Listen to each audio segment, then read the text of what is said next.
السلام عليكم ورحمة الله وبركاته. اللهم صل وسلم وبارك على سيدنا محمد وعلى آله وصحبه أجمعين. يا مساء الفل، يا رب تكونوا بخير وأحسن حال. مش أنا قلت لكم كل حاجة هعملها لولادي في البيت ومش هحرمهم من حاجة؟ النهاردة بقى بكوباية عسل ونص كوباية سكر هنعمل الجمال اللي انتوا شايفينه ده، حاجة كده كلنا بنحبها وبنموت فيها. النهاردة هنعمل العسلية، شايفين الكمية قد ايه؟ او طبعا في محافظات تانية بيسموها نبوت الغفير، احنا نعرفها بالعسلية، بنموت فيها بجد. عاوزة اقولك بقى بصي مقرمشة كده وبتدوب في البق وخطيرة. طريقة بسيطة جدا وسهلة جدا، بس محتاجة تركات بسيطة قوي كده هنعرفها مع بعض في الفيديو. تعالوا بقى نبدأ الفيديو ونشوف هنعملها ازاي مع بعض. زي ما قلت لكم معانا كوباية عسل اهو، كوباية عادية ونص كوباية سكر، تمام كده؟ خلاص كده هي دي المقادير، مفيش اي حاجة تاني. هنفضي كده العسل في قلب طاسة بس تكون كبيرة شوية، وهنحط عليها السكر. اوعي تحطي عليها ليمون ولا عصير ليمون ولا اي حاجة، هي العسل والسكر وبس. العسلية دي اللي انا بموت فيها يا جماعة من وانا صغيرة ولحد لما كبرت. والله في واحد بيبيعها كده في السوق يعني، ومكان بعيد يمكن بروح مخصوص علشان اجيبها منه، بس بقالي كده يجي سنتين بصراحة ما بروحش السوق ده لانه بعيد عليا شوية. فعارفين الكيس كده كان فيه كام واحدة قطعة صغيرة كده، وكان ب5 جنيه، معرفش دلوقتي بقى بكام. طيب المهم احنا حطيناها على النار زي ما انتوا شايفين كده، ونبتدي ان احنا نقلبها. النار يا جماعة تكون وسط، تمام؟ وزي ما انتوا شايفين حاجة كبيرة كده علشان زي ما انتوا شايفين بتفور. طيب هنسيبها قد ايه؟ احنا من ربع ساعة لمثلا ايه ل 12 دقيقة. من اول 12 دقيقة كده هنبدأ نختبرها.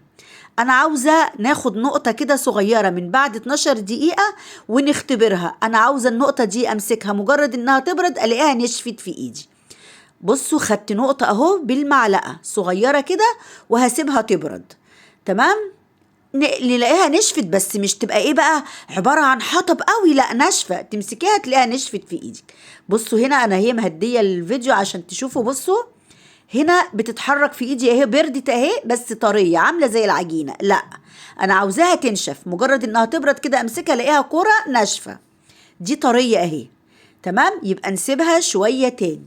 هي مبدئيا كده خدت في حدود ربع ساعة، بس انا برضو حبيت اللي انا اعرفك القوام هيبقى عبارة عن ايه. وانتي بتعملي العسلية دي بالله عليكي تعمليها لو انتي عندك اولاد صغيرين وهم نايمين، ما ينفعش تعمليها وهم صاحيين. بصوا بقى انا سبتها اهي، حطيتها، بصي نشفت ازاي، ده اللي انا عاوزاه.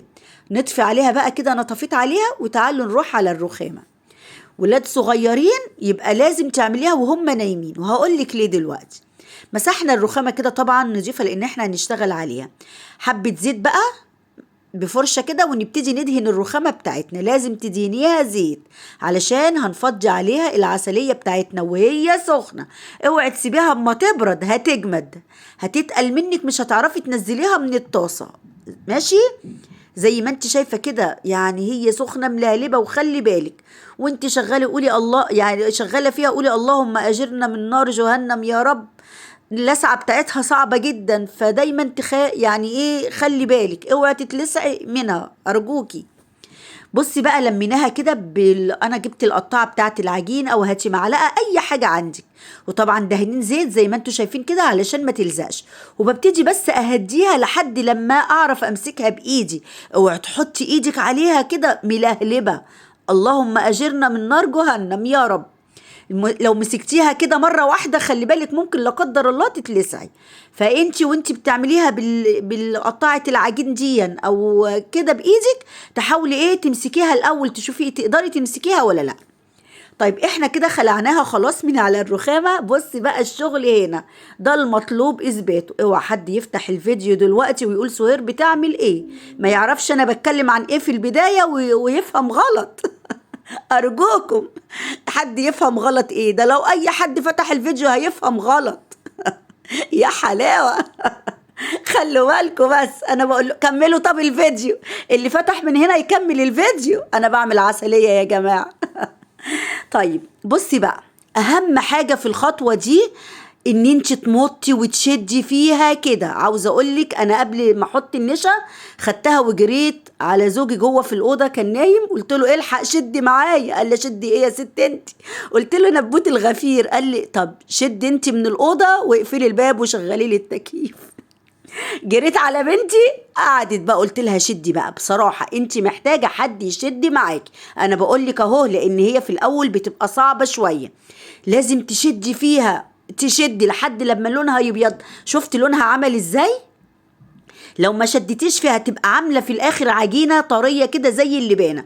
لو نشفت منك تعملي ايه بقى في الحاله دي؟ لو انت مش قادره تشدي حطيها بتاع مثلا ايه 10 ثواني في الميكروويف، هتطرى منك وارجعي شدي.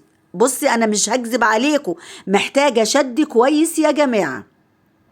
انا لولا بنتي بصراحه قعدت تشد معايا لان دراعي وجعني.